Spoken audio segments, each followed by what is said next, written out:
అందరికీ నమస్కారం అండి. ఈ ఆగస్టు మాసంలో అంటే రాబోతున్న ఆగస్టు నెలలో ఈ రామావతారం వచ్చినటువంటి ధనుస్సు రాశికి ఫలితాలు ఎలా ఉంటాయి? ధనుస్సుని అంటే ఏంటంటే ఈ మూలా నక్షత్రం 1, 2, 3, 4 పాదములు పేరుతో మొట్టమొదటి అక్షరం అంటే ఏంటంటే ఏ కానీ యో కానీ యోగి, బా కానీ భీ కానీ భీమరావు, అలాగే పూర్వాషాఢ 1, 2, 3, 4 పాదాలు అంటే ఏంటంటే భూమారెడ్డి, ధ, ఫణి, డా, ఏంటంటే భూ, ధ, ఫ, డ. అలాగంటే ఉత్తరాషాఢలో ఒక నక్షత్రం అంటే ఒక పాదం అంటే అది భేతో ప్రారంభమవుతుంది. అంటే ఏంటంటే ఈ పేరుతో నామ నక్షత్రం వాళ్ళు వచ్చేటువంటిది. కానీ వీళ్ళందరినీ కూడా మనం ఈ ఆగస్టు మాసంలో ఈ గ్రహ సంచారం వల్ల వీళ్ళకి ధనుస్సు రాశి వారికి కలిగేటువంటి ఫలితాలను చెప్పుకుందాం. కొద్దిగా ఏంటంటే కొన్ని చెప్పుకోలేనటువంటి సమస్యలు ఎదురు కావచ్చు. అలాగే మాసాంతమందు 26 నుండి కుజుని సప్తమ రాశి సంచారం వల్ల కుజ సంబంధమైన దోషాలు ఏర్పడతాయి. కుటుంబ వ్యవహారాల్లో ప్రాధాన్యత పెంచుకోవటం అవసరము. బంధుమిత్రుల ద్వారా ఈ క్వారల్స్ కానీ వివాదాలు కానీ తలెత్తి చికాకు కలిగించేటువంటి అవకాశం ఉంటుంది. ఎక్కడా కూడా మీరు అనవసరమైన పట్టుదలకి పోకుండా సంయమనంతో వ్యవహరించండి. కుటుంబ జీవితం కానీ ఆర్థిక పరిస్థితులు కానీ కొంతవరకు సానుకూలంగానే ఉంటాయి. ఆరోగ్యంలో కానీ విద్యలో కానీ ప్రేమ సంబంధాల విషయాల్లో మాత్రమే కొంత సవాలు ఎదుర్కొంటారు. సాధారణంగా ఉద్యోగస్తులకైతే మటుకు నెల కొద్దిగా నిరుత్సాహాన్ని కలిగిస్తున్నప్పటికీ కూడా కేతు 10వ ఇంట్లో ఉండటం వల్ల పని పట్ల ఆసక్తి తగ్గినప్పటికీ ఉద్యోగంలో మార్చాలనే ఆలోచనలు కూడా వచ్చేటువంటి అవకాశం ఉంది.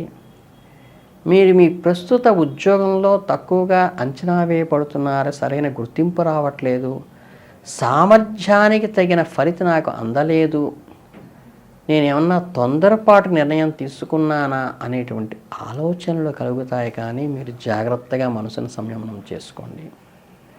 మీరు ఎదుర్కొంటున్న సవాళ్ళ గురించి ఉన్నతాధికారులతో కానీ సహోద్యోగులతో కానీ సంయమనంగా సమర్పించండి. ఈ సబ్మిసివ్ మేనర్లో చెప్పినందువల్ల మీ సమస్యలు పరిష్కారం అయ్యే అవకాశం ఉంటుంది. కొద్దిగా ఓర్పుగా సహనంగా వ్యవహరించండి. నీ నైపుణ్యాన్ని కూడా కొంచెం పెంచుకోవడానికే ప్రయత్నించండి. కొత్త విషయాలు నేర్చుకోండి. సమయాన్ని సద్వినియోగపరచుకోండి.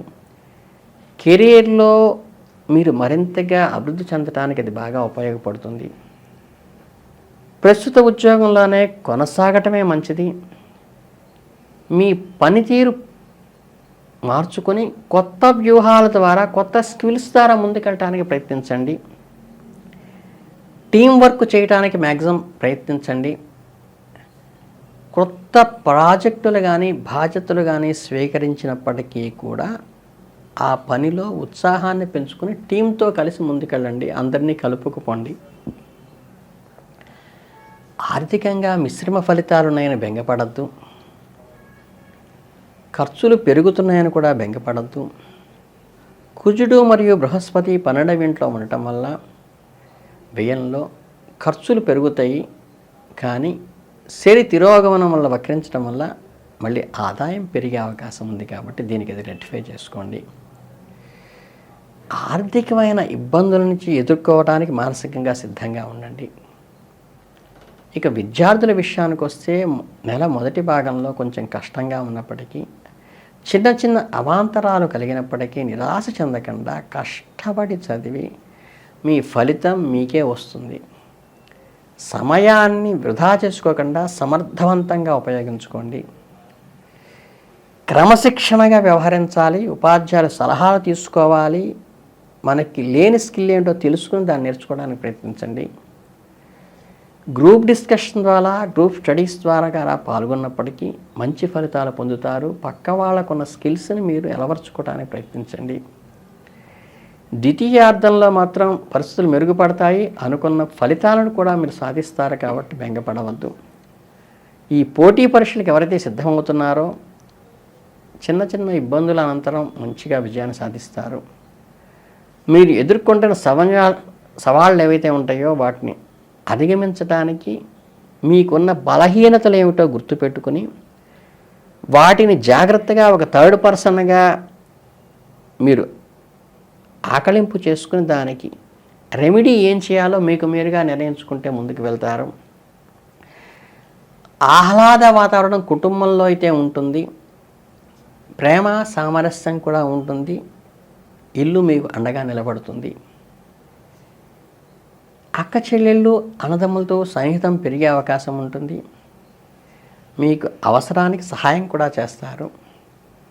మీరు కూడా వారికి అలాగే మద్దతుగా ఉంటారు.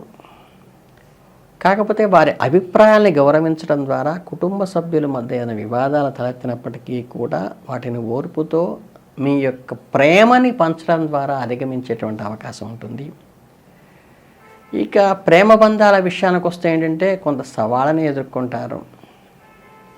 భాగస్వామితో అతిగా అయితే మాట్లాడద్దు. భాగస్వామిని కలవరపెట్టేటువంటి విషయాలు చెప్పొద్దు. ఘర్షణలకు తెచ్చుకోవద్దు. మీ మాటని జాగ్రత్తగా నియంత్రించుకోండి. మీ పార్ట్నర్ యొక్క అభిప్రాయాన్ని సామరస్యంగా ఆకలింపు చేసుకుని వారి అభిప్రాయాన్ని గౌరవండి. అదే సమయంలో మీ భావాలను సంయమనంతో వారికి క్లియర్గా చెప్పండి. మీ బంధాలను దీని ద్వారా మెరుగుపరుచుకోవచ్చు. అలాగే ఎక్కువ టైం వారితో స్పెండ్ చేయటానికి, జీవిత భాగస్వామితో స్వేచ్ఛను ఇవ్వటానికి కూడా ప్రయత్నించి వారి మెప్పు పొందవచ్చు. ఒకరినొకరు అర్థం చేసుకోవడానికే మీ శక్తి సామర్థ్యాలు ఉపయోగించండి. దానివల్ల మీ బంధం మరింత బలపడేటువంటి అవకాశం ఉంటుంది. ఆరోగ్యం విషయంలో కూడా కొంచెం శ్రద్ధ వహించండి. ఈ శని వక్రించటం వల్ల ఆరోగ్య సమస్యలు తలెత్తే అవకాశం ఉంది. మొదటి నెల మొదటి భాగంలో ఆరోగ్యం పట్ల అప్రమత్తంగా ఉండాలి. మీరు సరైన ఆహారము, వ్యాయామము, తగినంత విశ్రాంతి కూడా మీకు అవసరము. దీని ద్వారా ఆరోగ్యాన్ని కాపాడుకోండి. వీటన్నిటికీ ఏంటంటే చిన్న రెమెడీ చెప్పాలంటే బుధవారం నాడు గనక చక్కగా ఈ గరికతో గణేషుని పూజించడం వల్ల కానీ, లేకపోతే ఏంటంటే ఈ శనికి చిమిరి బెల్లం లాంటివి పెట్టి పంచడం ద్వారా కానీ, లేకపోతే దేవాలయాల్లో దీపారాధనకి నూనె ఇవ్వటం ద్వారా కానీ, లేదా మనకి బద్ధకాన్ని కలిగించే విషయాన్ని దూరంగా ఉండటం వల్ల మానసికం ద్వారా కానీ, వీటన్నిటి వల్ల కూడా, అలాగే హనుమంతుడికి నూనెతో కూడా అభిషేకం చేయటం వల్ల కానీ, తర్వాత అప్పాలు ప్రసాదంగా పెట్టడం వల్ల కానీ మీకు మంచి అనుకూలమైన ఫలితాలు వస్తాయి. కాబట్టి మీరు ఇవన్నీ చిన్న చిన్న రెమెడీస్ చేసుకొని ఈ నెల మీరు వృద్ధిలోకి రావాలని మనస్ఫూర్తిగా కోరుకుంటూ ఆశీర్వదిస్తూ